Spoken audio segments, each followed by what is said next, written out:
राधे कृष्णा महाराज जी। राधे राधे भाई। महाराज जी एक प्रश्न है। एक कथावाचक हैं बड़े प्रसिद्ध, इन्होंने कहा है कि जो भी हम कर्म करते हैं, जैसे खाना पीना, किसी से वार्तालाप करना, कहीं भी जाना, तो ये सब कर्म जो है ये पहले से तय है क्या? ये लिखे जा चुके हैं क्या पहले? अच्छा, वो ये कह रहे हैं अब जो भी हम सुबह से शाम तक कहीं आते हैं जाते हैं, कोई कर्म करते हैं, हाँ। व्यापार, दुकान, मकान या किसी के पास मिलना या बोलना, वो सब पहले फिक्स हो चुके हैं, ये कह रहे हैं। हाँ जी। वही करना ही पड़ेगा हमारे को, मतलब वो पहले ही कर्म है, हमारा कोई वो नहीं है, यही कह रहे हैं वो। हाँ जी, यही कह रहे हैं। भाई ये तो कैसे हो सकता है? देखो भगवान ने क्या कहा है, कम से कम गीता की तो मानना चाहिए, कथावाचक तो वो ठीक है, लेकिन कम से कम ये तो जानना चाहिए आदमी को, भगवान ने कहा है अब जीव कर्म करने में स्वतंत्र है, इसलिए इसको कर्म योनि कहा गया है। ये चीज भोग योनि पर तो हो सकती है, जैसे कोई बेचारा हम किसी योनि में हम ही गधे कुत्ते में चले गए, तो उसमें तो ये हो सकता है भी खाना पीना जो उसका प्रारब्ध से उसको मिलेगा, मरना जीना जो है, लेकिन ये तो कर्म योनि है। तो जो कर्म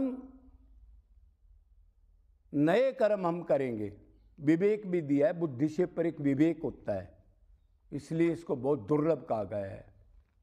मतलब उस विवेक का मतलब जो सत असत को जान ले। पंडा से कहते हैं ना पंडित, पंडित उसी को कहते हैं जो सत और असत को जान ले। सत्य क्या है? आत्मा परमात्मा, नित्य चीज को सत्य कहते हैं, सनातन। और असत्य क्या है? जो ये पंच महाभूत का सामान जो भी दिख रहा है हमारे को।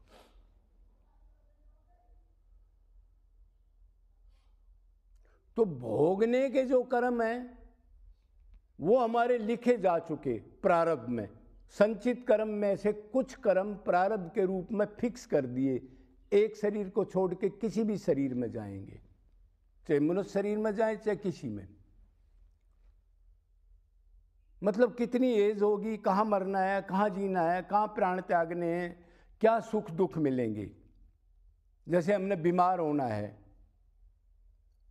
बीमारी से भोगना है, या हमारे को कर्म हम कर रहे हैं लेकिन फिर भी कोई कर्म नहीं बनता, पैसे नहीं आते, दरिद्र रहते हैं, तो ये कर्म प्रारब्ध का है, मतलब ये होना ही था। लेकिन नया कर्म करने में तो स्वतंत्र है, नहीं तो आदमी भक्ति कैसे करेगा, भगवान की प्राप्ति कैसे करेगा?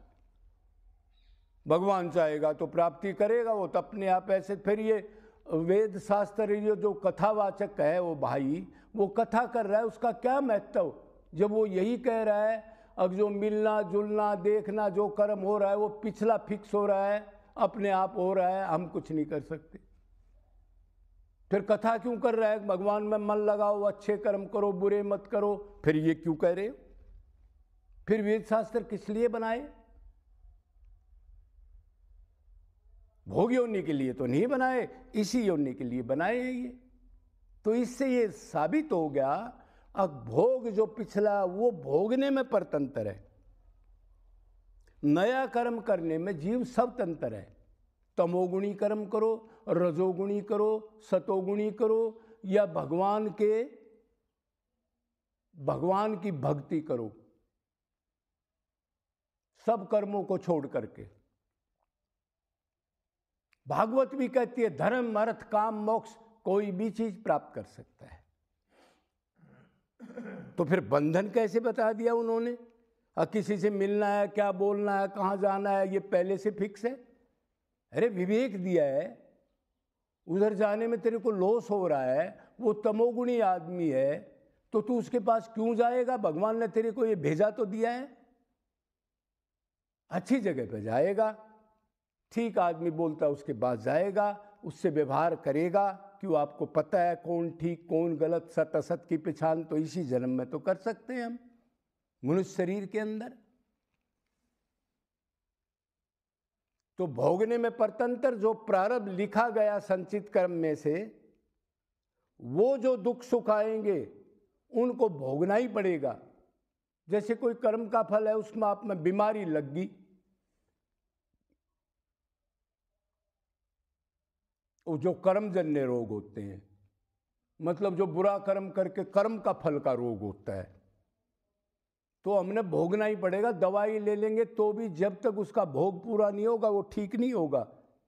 इसका मतलब मैं ये नहीं कह रहा दवाई मत लेना, क्यों, हमारे को पता नहीं है कर्मजन्य रोग है या वैसा रोग है, तो वो भोगना पड़ेगा।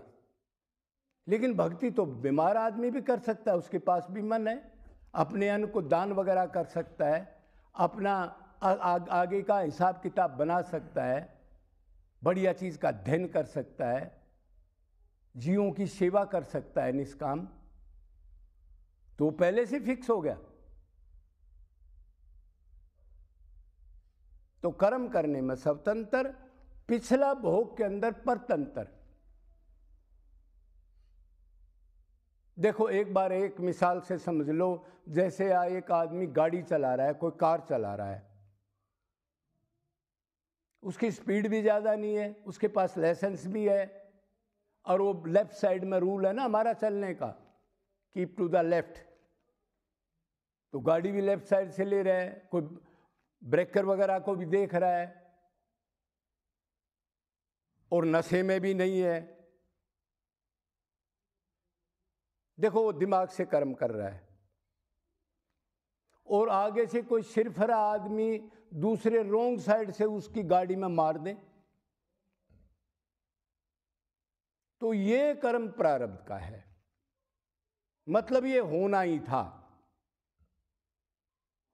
लेकिन उसने पहले अपना तो कर्म पूरा निभाया ना, कि उसके अंदर विवेक है, साइड में चलना, स्पीड ठीक रखना, कोई ब्रेकर है, उसके अंदर पेट्रोल वगैरह है, कागज पूरे हैं, नशे में नहीं है।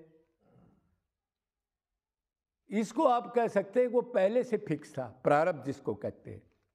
मतलब ठीक शास्त्र अनुसार कर्म करने के बाद भी कोई दुख तकलीफ, कोई दरिद्रता, कोई आफत, कोई उसके परिवार के लोग सारे मर जाएं, तो वो प्रारब्ध है। लेकिन नया कर्म करने के लिए तो जीव स्वतंत्र बताया गया है, इसलिए किसी को भ्रम में मत डालो, नहीं तो फिर यही सोचेंगे अब मैं जहाँ जा रहा हूँ, जहाँ मिल रहा हूँ, जो बोल रहा हूँ वो पहले से फिक्स है, फिर तो मैं पाप भी जो कर रहा हूँ वो पहले से फिक्स है। इससे तो आदमी और स्वतंत्र हो जाएगा। आदमी तो इस कलयुग में इंद्रियों के भोग के लिए वैसे ही पागल है, मतलब धर्म को छोड़ रखा है। कलयुग में धर्म नहीं रहता, और आप उसको और लिफ्ट दे दो, अब जो हो रहा है वो भगवान करा रहा है। ऐसा आचरण नहीं करना चाहिए, इससे तो आपको दंड ही मिलेगा, कि वो भ्रमित हो जाएंगे, मनमाना आचरण करेंगे इंद्रियों को सुख प्राप्त करने के लिए, और उनका पतन और हो जाएगा। तो भोगने में परतंत्र, भगवान ने कहा देखो अर्जुन ये हिरण है, इस पर आँख तेरी है, तीर कमान तेरा है, निशाना ठीक लगाना, फिर भी ये हिरण मरे या ना मरे ये कोई जरूरी नहीं है। मतलब कर्म करने में तो तू स्वतंत्र है, लेकिन इसका फल जो मिलेगा उसके अंदर परतंत्र है। तो अब वो भाई समझ गया होगा, अब डरना नहीं है, ये मनुष्य शरीर मिला है, ये बहुत कई बार तो कल्पों के बाद मिलता है। ब्रह्मा जी का एक दिन एक कल्प होता है, 4 अरब 32 करोड़ साल एक ब्रह्मांड की प्रलय होती है ब्रह्मा जी के एक दिन में, इतना कीमती है ये। तो उससे ठीक विवेक से शास्त्रों का सहारा लेकर के किसी तपस्वी, ज्ञानी, प्रेमी, भोगों से दूर भगवान का भजन करने वाला, उसके पास ये ज्ञान मिलेगा, उसके पास जाके ज्ञान लेना। ये कथावाचक बेचारा क्या ज्ञान देगा, ये तो शरीर से बंधा हुआ है। 10-10 तो ड्रेस बदलते हैं, जिनकी हजारों कई हजार की तो ड्रेस पहनते ही है, दुनिया से घिरे रहते हैं, दुनिया के पैसे इकट्ठे करके कहीं गौशाला खोल दी, कहीं और कुछ कर लिया, यहाँ तक मतलब लौकिक कर्म वाले हैं ये उस ऊपर वाले धर्म को नहीं जानते। भगवान से प्रेम, भक्ति, रोना धोना, एकांत में रहना, ये नहीं जानते। ये दुर्भाग्य है इनका, क्योंकि जहाँ पब्लिक इकट्ठी होगी उधर तो इतना अहंकार आ जाता है, फिर उसको कहाँ टाइम बेचारे को भगवान के लिए याद करना, रोने का एकांत में।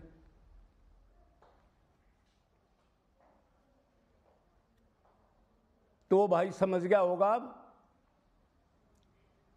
अब जी कर्म कौन से अपने आप होते हैं, जो प्रारब्ध फिक्स हो, और नए कर्म तो आदमी स्वतंत्र होता है करने के लिए। ये मनुष्य ने ऐसा इसको कर्म योनि बताया है।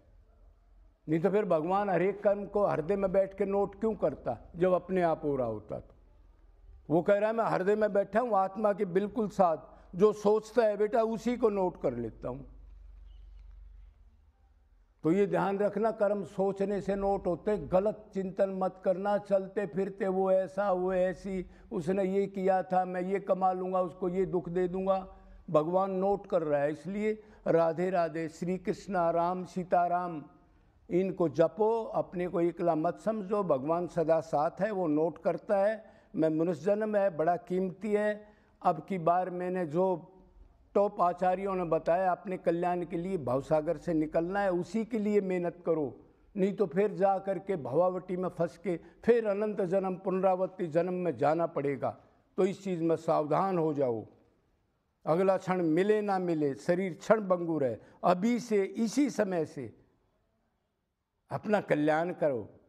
कहाँ मरने के बाद जाओगे ये ध्यान करो, और कहाँ जाना है, किस रास्ते से जाना है। इसलिए श्री कृष्ण से अनन्य प्रेम तो करना ही पड़ेगा, अगर पीछा छुटाओगे आनंद चाहिएगा तो, नहीं तो घूमो चक्की पीसते। बोलो वृंदावन बिहारी लाल की जय।